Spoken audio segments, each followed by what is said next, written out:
قوم نے دیکھا ایک مسیحا آیا ہے، ایک انسانیت کا خدمتگار آیا ہے، ایک آدمیت کا کار سیوک آیا ہے۔ جب اس طرح سے ان کی کار سیوکی دیکھا تو اسی ملک کے لوگوں نے ہاتھ جوڑ کے کہا، اے خواجہ جب تم اتنے اچھے ہو تو تمہارے نبی کتنے اچھے رہے ہوں گے۔ جو کلمہ تم پڑھ رہے ہو وہی ہمیں پڑھا دو، جو نماز تم پڑھ رہے ہو وہی ہمیں پڑھا دو، جو میٹھے بول تم بول رہے ہو وہی ہمیں سکھا دو، جس صبر کی چٹان پہ تم کھڑے ہو ظلم کے مقام میں بلال حبشی کی خیرات ہمیں بھی دے دو۔ اور غریب نواز نے دیکھتے دیکھتے بھارت کی دھرتی پر اسلام کا وہ پرچم توحید لہرایا کہ بچتا ہے آج علم کا جو ساز دوستو، یہ بھی اسی جرس کی ہے آواز۔ آخری بات، مجھے لمبا سفر کرنا ہے، آخری بات سنو اور پوری گفتگو کا نچوڑ سنو۔ اب میں کروں گا تمہاری زبان میں۔ آخری بات یہ ہے دوست کہ مسلمانوں میں خلافت راشدہ کے بعد بادشاہت قائم ہو گئی۔ بادشاہ لوگ امیہ کی خاندان کے تھے، اس لیے ان کی سلطنت کو سلطنت بنو امیہ کے نام سے تاریخ میں جانا جاتا ہے۔ نیئر اباؤٹ 92 ایئرس، 92 سال تک ان کی حکومت ہوئی بنو امیہ کی۔ اس کے بعد ایک انقلاب آیا، بنو عباس نے بنو امیہ کو تاریخ کی قبر میں ہمیشہ کے لیے دفن کر دیا۔ اب بنو عباس کی حکومت آئی۔ اس حکومت میں ایک بڑا مشہور بادشاہ گزرا ہے، آپ نے سنا ہوگا نام ہے اس کا خلیفہ ہارون الرشید۔ کیا نام ہے؟ ہارون الرشید۔ سنیے، یہ پوری تقریر کا نچوڑ آپ کے سامنے رکھ رہا ہوں، اس لیے کہ میں نے حضرت قرآن کریم کی جتنی اسٹڈی کی ہے اپنی چھوٹی سی طالب علمانہ ذہنیت کے طور پر میں نے پورے قرآن کا جو نچوڑ سمجھا ہے وہ یہ سمجھا۔ ضروری نہیں کہ میں نے مکمل سمجھا ہے، میں ابتدائی طالب علم ہوں، پہلے سے بتا دیتا ہوں، مگر جو میں نے نچوڑ سمجھا ہے پورے قرآن کا وہ صرف دو بات، ایک یقین اور ایک عمل۔ پوری 6666 آیتیں آپ پڑھتے چلے جائیے، جب خلاصہ نکالیے گا صرف دو بات نکلے گی، یقین، یقین ہی کو عقیدہ کہتے ہیں، اور یقین کا اظہار عمل سے ہوتا ہے۔ تو قرآن نے جہاں یقین اور عمل کی بات کی ہے کیا کہا ہے؟ اِلَّا الَّذِينَ آمَنُوا وَعَمِلُوا الصَّالِحَاتِ۔ جہاں جہاں ایمان کی بات اس نے کی ہے عمل صالح کی کنڈیشن لگا کے بات کی ہے۔ ایمان عمل صالح سے ہو، معلوم یہ ہوا کہ عقیدہ عمل سے پہچانا جاتا ہے اور عمل عقیدے سے پہچانا جاتا ہے، اس لیے کہ یقین تو جذبہ باطنی کا نام ہے، وہ تو چھپا ہوا ایک عقیدہ ہے۔ آپ کے عمل نے یہ بتلایا ہے کہ آپ یقین کی کس سیڑھی پہ کھڑے ہیں۔ دو چیزیں ہیں، یقین اور عمل۔ تو خلیفہ ہارون الرشید کے زمانے میں، یہ زمانہ جانتے ہو، ایک طرف تو اس بادشاہ کا زمانہ، کیپٹل سٹی کہاں تھی؟ بغداد شریف، مگر اسی بغداد شریف میں روحانیت کی بھی کیپٹل سٹی تھی۔ اگر سیاست کی کیپٹل سٹی تھی اور بدنما سیاست تھی، داغدار سیاست تھی، ورنہ سیاست تو نام ہے بندوں کی خدمت کا، سیاست تو نام ہے مظلوموں کو ظلم سے نجات دلوانے کا، اور جو سیاست کے اقتدار کی کرسی پہ بیٹھے اور ظالموں کا ساتھ دے اور مظلوموں کی موب لنچنگ کروائے، وہ سیاست نہیں کرتا، وہ شیطانیت کرتا ہے۔ سیاست نام ہے خدمت کا، سیاست نام ہے سیوا کا۔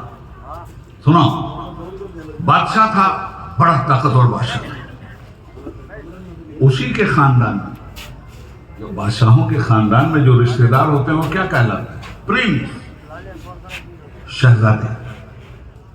تو ایک شہزادہ بھی تھا اس کے خاندان میں، بہت تھے، مگر جس شہزادے کی بات میں کرنے جا رہا ہوں پوائنٹ بعد میں آؤٹ کروں، ابھی سسپینس میں رکھوں گا۔ وہ شہزادہ بڑا خوش لباس تھا، بہت خوبصورت بھی تھا، بہت خوب سیرت بھی تھا، اور عقل کا تاجور تھا، علم میں مستند تھا، تعبیر دینے میں معتبر تھا، تو بادشاہ کو مشورے بھی دیتا تھا۔ اور بادشاہ کو الجھن یہ ہوتی تھی، اس لیے کہ دیکھو جب کوئی کسی مقام پہ پہنچ جاتا ہے نا تو اس کو ایک خط سوار ہو جاتا ہے کہ اب مجھ سے بڑا نہ کوئی عقل مند ہے، نہ مجھ سے بڑا کوئی عالم ہے، نہ مجھ سے بڑا کوئی فاضل ہے، نہ مجھ سے زیادہ کوئی تدبر رکھنے والا ہے۔ یہ ہر آدمی کی کمزوری ہے۔ جہاں ایک اونچے مقام پہ وہ پہنچا وہاں یہ کمزوری اس کے اندر ضرور پیدا ہوتی ہے، الا ماشاء اللہ، جس کو اللہ محفوظ کرے۔ تو بادشاہ کو بھی ضرورت تو تھی شہزادے کی عقل کی، ضرورت تھی شہزادے کی منصوبہ بندی کی، مگر بات میں یہ بھی سوچتا تھا کہ سسرا کہیں بادشاہ پہ قبضہ نہ کرے، یہ کہیں پبلک میں مجھ سے زیادہ نہ چھا جائے، یہ بھی سوچتا تھا۔ سسرا بولا ہو تو ہنس رہے ہو آدم، یاد رکھنا پٹھان ہوں، اپر چمبر خالی رہتا ہے، کبھی کبھی ایسی بات نکلتی ہے۔ سنو، تو وہ شہزادے سے پریشان بھی۔ اچھا، شہزادے کے اندر ایک خوبی تھی جو بادشاہوں کو کبھی پسند نہیں آئی۔ بادشاہوں کو ہر دور میں پریشانی ان سے رہی ہے، یاد رکھنا، ہر دور کے بادشاہ کو پریشانی ان سے رہی ہے، ان کے باپ دادا سے رہی ہے، اہل بیت مصطفیٰ سے رہی ہے، خانوادہ رسالت کے شہزادوں سے رہی ہے، امام حسین کے جھیالوں سے رہی ہے، حسن مجتبیٰ کے متوالوں سے رہی ہے۔ ہر دور کے بادشاہ نے سادات پہ ظلم کیا ہے، اور جہاں تک ان حضرات کی بات ہے جنہیں ہم 12 امام کے نام سے جانتے ہیں، 12ویں تو ابھی آئے نہیں ہیں، 11 کو تو تم نے زہر دیا ہے، 12واں تمہیں زہر دے کے مارے گا، یاد رکھنا۔ 11 کو تو تم نے مارا ہے، 12واں تمہارے کفر کو بھی مارے گا، تمہاری شرک کو بھی مارے گا، تمہاری بدعت کو بھی مارے گا، تمہاری تہذیب کو بھی مارے گا۔ پہلے کا نام علی ہے، علی کو پلٹو تو ولی ہے، ولی کو پلٹو تو علی ہے، دوسرا حسن مجتبیٰ ہے، تیسرا حسین اعظم ہے، چوتھا امام زین العابدین ہے، پانچواں امام باقر ہے، چھٹا امام جعفر ہے، ساتواں امام موسیٰ کاظم ہے۔ یہ امام موسیٰ کاظم کا زمانہ تھا، ساتواں امام، یہ بھی اسی بغداد۔ اب بادشاہ 6 کو تو یہ لوگ زہر دے چکے تھے، شہید کر چکے تھے۔ 6 کی شہادت اربابان سیاست کے ہاتھ سے ہوئی ہے، یاد رکھنا۔ کسی کو کھلم کھلا مارا گیا، کسی کو زہر دے کے مارا گیا۔ اب یہ 7ویں تھے۔ تو حضرات، 7ویں کے مرید تھے وہ پرنس صاحب، شہزادے، اور بے پناہ مریدین تھے، اور 7واں دلوں پہ حکومت کر رہا تھا۔ امام موسیٰ کاظم علیہ السلام دلوں پہ حکومت کر رہے، بادشاہ دلوں پہ حکومت کر رہا۔ دل جانتے ہو نا، پارٹی۔ اب بادشاہ کو یہ فکر ہوئی کہ یار کہیں امام موسیٰ کاظم حکومت پہ قبضہ نہ کر لیں، کوئی مجھے سلام کرتا ہے تو مارے ڈر کے کرتا ہے، مگر وہاں جا کے قدموں پہ نچھاور ہوتا ہے تو دل جان سے ہوتا ہے، تو چلو ان کو ٹھکانے لگائے۔ اب امام موسیٰ کاظم علیہ السلام کو ٹھکانے لگا کے ان کی منصوبہ بندی ہو گئی، کیبنٹ منسٹری میں بل پاس ہو گیا۔ جب یہ پاس ہوا تو دیکھو، ہم لوگ ایک ادارہ چلا رہے ہیں، اس کے ممبر ہیں، اس کی پالیسی میں دخیل ہے، اس کا نام الجامعۃ الاشرفیہ مبارک پور ہے، جس کے سرپرست ہمارے حضرت ہیں۔ اس ادارے کے ہم لوگ خادم ہیں، اور اس ادارے کا جو محافظ تھا، جو پاسبان تھا، جسے حافظ ملت کہتے ہیں، عبید اللہ اعظمی، اسی کے ایک ادنا غلام کا نام ہے۔ تو وہ ادارہ چل رہا ہے نا، بہت بڑا ہے نا، لڑکیاں اور لڑکے سب ملا کے اس وقت تقریباً 12,000 بچے ہیں۔ ہمارے پاس کالج بھی ہے، ہمارے پاس نسواں کالج بھی ہے۔ ہمارے حضرت کے والد گرامی رحمت اللہ تعالی علیہ کے نام سے جو حضرت کا بنوایا ہوا ہے، بچوں کے کھانے کا جو محل ہے اتنا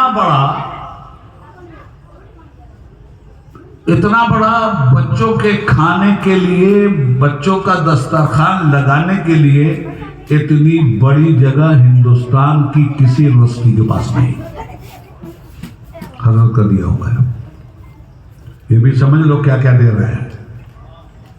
البرکات اپنی جگہ، مدرسے اہل سنت کو کمپیوٹر دینے والی ذات یہاں بیٹھی ہے، ان کی معاشی مدد کرنے والی ذات یہاں بیٹھی ہے، طلبہ کو وظیفہ دینے والی ذات یہاں بیٹھی۔ اس خاندان نے یار اپنی جان دے دیا، یہ مال کون سی بڑی بات؟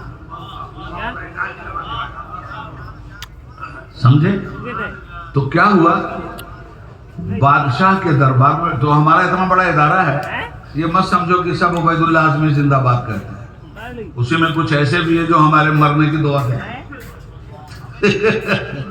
یہ ہوتا ہے، ہر جگہ ہوتا ہے، ہر جگہ ہوتا ہے۔ کچھ پہچان لیے جاتے ہیں تو عزیز ملت نکال دیتے ہیں، کچھ نہیں پہچانے جاتے ہیں تو جب تک نہیں پہچانے جاتے تب تو محفوظ ہوتے ہیں۔ تو اس کے دربار میں بھی پتہ چل گیا کہ وہ حضرت کو اور حضرت کے ساتھیوں کو زہر دینے والا ہے۔ تو درباریوں نے اس شہزادے سے، جس سے محبت کرتے تھے درباری، انہوں نے چپکے سے اسے بتا دیا کہ دیکھو ہونے یہ جانا۔ اب وہ پہنچا، عقل کا بادشاہ تھا، یاد رکھنا۔ وہ پہنچا حضرت موسیٰ کاظم علیہ السلام کے پاس، اس نے کہا سرکار غضب ہو۔ پوچھا کیا ہوا؟ کہا پلاننگ ہے۔ مسکرائے، ہاتھ میں قلم لیا، سامنے کی دیوار پہ، یہ دیکھو جیسے دارالعلوم لکھا ہوا ہے نا، اسی طرح سامنے کی دیوار پہ امام موسیٰ کاظم علیہ السلام نے ایک بڑا سا حرف لکھا۔ کیا لکھا معلوم؟ جیم، الف بے تے سے جیم۔ کہا ادھر دیکھو۔ اب ان ہزاروں نے ادھر دیکھا، حضرت جب ادھر دیکھا تو سب سمجھ گئے، مگر سمجھ الگ الگ ہوئی، اور الگ الگ سمجھ ہی کی وجہ سے جان بھی بچتی ہے، اور الگ الگ سمجھ ہی کی وجہ سے جان جاتی بھی ہے اگر تعبیر کی غلطی ہو گئی۔ کچھ لوگوں نے سمجھا جیم سے جبل، کہ حضرت فرما رہے ہیں کہ اب کوئی چارہ نہیں ہے، پہاڑوں میں چلے جاؤ اور جا کے جان بچاؤ۔ وہ پہاڑوں میں چلی گئی فوج۔ کچھ لوگوں نے جیم سے مطلب سمجھا جنگل، وہ چل گئی جنگلوں کی طرف جان بچانے۔ یہ شہزادے نے جیم کا مطلب سمجھا جنون، پاگل پن۔ شہزادہ تھا عقل مند، اور مارا جاتا اپنی عقل کی وجہ سے۔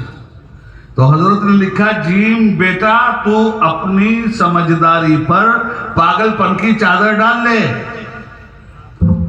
نکل گئے محل سے، چل دیے جنگل میں، پاگلوں کی طرح بکنے لگے، پاگلوں کی طرح رہنے لگے۔ اب بادشاہ نے سوچا جان چھوٹی، یہ گیا اب کوئی خطرہ نہیں، پاگل پاگل پاگل۔ یہ کبھی کبھار جنگل سے بڑبڑ کرتے ہوئے آبادی میں آ جاتے تھے، اور جب آبادی میں آ جاتے تھے الٹی سیدھی بکتے تھے۔ جب الٹی سیدھی بولتے تھے تو پبلک ہنستی تھی۔ جب آئے آبادی میں، لوگے پیچھے پیچھے دوڑے، پگلوا آ گیا، پگلوا آ گیا، پگلوا آ گیا، تو پھر لوگ مزہ لیتے ہیں کہ نہیں لیتے ہیں؟ پاگل تو لوگ مزہ لیتے تھے، وہ مزہ بھی دیتے تھے۔ اب نام بتا دو، یہ اکیلا آدمی ہے جو بیوقوف پاگل بھی ہے اور دانا بھی ہے۔ نام ہے ان کا بہلول دانا۔ بہلول کہتے ہیں پاگل کو، دانا کہتے ہیں عقل مند۔ اکیلا آدمی ہے جس نے اپنی دانائی پر بہلولیت کی چادر ڈال رکھی تھی۔ اب بادشاہ کو بھی کنفرم ہو گیا کہ یہ تو پاگل۔ ایک مرتبہ حضرت آئے اور بیچ چوراہے پہ بیٹھ، ایسی پبلک نے گھیرا، پگلوا آیا، پگلوا آیا، پگلوا آیا۔ اتفاق سے بادشاہ سلامت کا شاہی جلوس بھی نکلا اسی راستے۔ قریب پہنچے تو دیکھا بہت بڑا مجمع، ہاتھی پہ سوار تھے، کہا روکو۔ یہ راستہ کن لوگوں نے روکا؟ کہا حضور وہ پگلوا آ گیا ہے جنگل سے، بیٹھا ہے بیچ سڑک پر، لوگ مزہ لے رہے ہیں۔ بادشاہ نے کہا ہم بھی لے۔ اتر کے ہاں ظالم جب ظلم کر لیتا ہے تو مظلوم کو روتے ہوئے دیکھتا ہے تو مزہ بھی لیتا ہے، سمجھے؟ آیا تو دیکھا کہ حضرت کے ہاتھ میں ایک چھوٹا سا پتھر ہے لمبا سا، اور سڑکیں اس زمانے میں یہ تارکول کی تو ہوتی نہیں تھی، کچی ہوتی تھی، تو سڑک پر حضرت بہلول دانا اس پتھر سے لکیریں کھینچ رہے، آگے سے پیچھے، پیچھے سے آگے، دائیں سے بائیں، بائیں سے دائیں کھینچ رہے ہیں، بڑبڑ بڑبڑ کر رہے ہیں، لوگ مزے لے رہے ہیں۔ بادشاہ نے کہا بہلول کیا کر رہے ہو؟ کہا کہ میں کیا کر رہا ہوں تو پوچھ رہا ہے؟ کہا ہاں کیا کر رہے ہو؟ تو سنو، بہلول کیسی بات کرتا ہے، کہتے ہیں سن، تم لوگوں سے اور اللہ تعالیٰ سے صلح کروا رہا ہوں، تم لوگوں سے اللہ تعالیٰ سے صلح کروا رہا ہوں، تم لوگ پرچہ خراب کر رہے ہو، امتحان خراب کر رہے ہو، اب اس سے صلح کروا رہا ہوں کہ مالک ان کو معاف کر دے، تمہاری اللہ تعالیٰ سے صلح کروا رہا ہوں۔ بادشاہ نے پوچھا ہو گئی؟ کہا نہیں ہوئی۔ کہا کیوں؟ کہا جب دونوں فریق صلح پہ آمادہ ہو تب نہ صلح ہوتی ہے۔ تو کہا کون آمادہ نہیں؟ کہا تم لوگ، وہ تو صلح کرنے کے لیے تیار ہے، تم لوگ صلح کرنے کے لیے تیار ہیں۔ وہ کہتا ہے بے نمازیوں آ جاؤ مسجد میں صلح کر لوں گا، جھوٹو چھوڑ دو جھوٹ، سچ بولو صلح کر لوں گا، سود خارو چھوڑ دو سود، حلال تجارت کرو صلح کر لوں گا، زناکارو چھوڑ دو زناکاری، پاکیزہ راستہ اختیار کرو صلح کر لوں گا۔ اے برائی بے حیائی میں لت پت انسان، اپنا پرچہ مت خراب کر، ٹھیک سے پرچہ لکھ، حیا کی آنکھوں میں حیا کا سرما ڈال لے اور پاکی اور طہارت کے ساتھ رہ، میں تجھ سے صلح کر لوں گا۔ بہلول نے کہا تو روز کہتا ہے، مگر تم لوگ کہاں صلح کرنے کے لیے تیار؟ وہ بلاتا ہے مسجد میں کہ آؤ 5 وقت کی پڑھو صلح کر لوں گا، تم آتے نہیں، تم صلح ایک دن کرتے ہو جمعہ ٹو جمعہ، تو صلح کیسے ہوگی؟ چلیے صاحب، بادشاہ بھی ہنسا، لوگ بھی ہنسے، پاگل ہے، چل دیے۔